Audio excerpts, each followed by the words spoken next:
Mato diri sa Roma, Kapitulo 5, versikulo 12.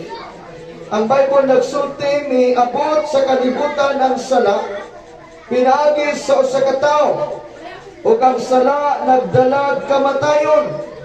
Busa mikaylap ang kamatayon ngadto sa tanang katawhan, kay nakasala man ang tanang tao.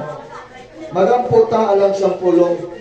Langiton nga amahan Dios nga magagahom sa tanan, Dios nga nagbuhat sa langit ug sa yuta. Ikaw ang Dios ni Abraham, ni Isaac ug ni Jacob.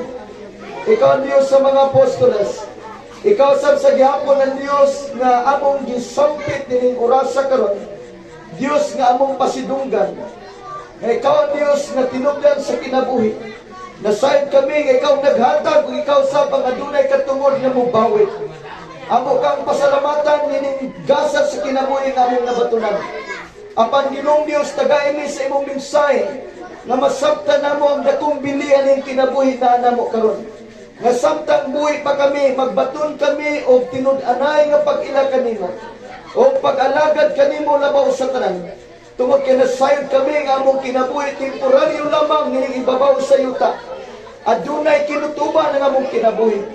Apan Ginoo ang imong pulong nagpasalig kanamo nga tanan nga mutuo kanimo di malaglag apan may kinabuhing dayon. Amahan, nagampo ko nga imong gamiton ang imong alagad karon sa pagpasidaan sa mga buhi karon, sa pagpasidaan sa mga tao nga gikinahanglan na matag usa makabaton sa pagpangandam. Nasayod kami nga hinungdan sa kamatayon tungod sa sala.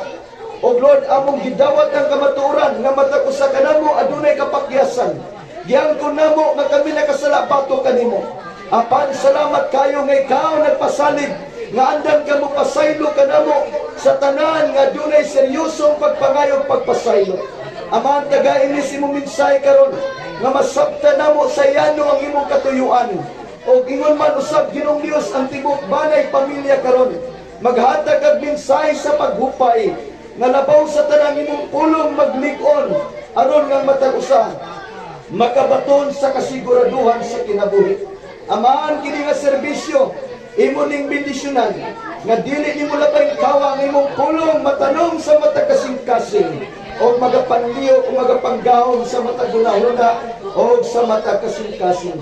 Akong gikumit kanimo, gihalad kanimo kining serbisyo karon.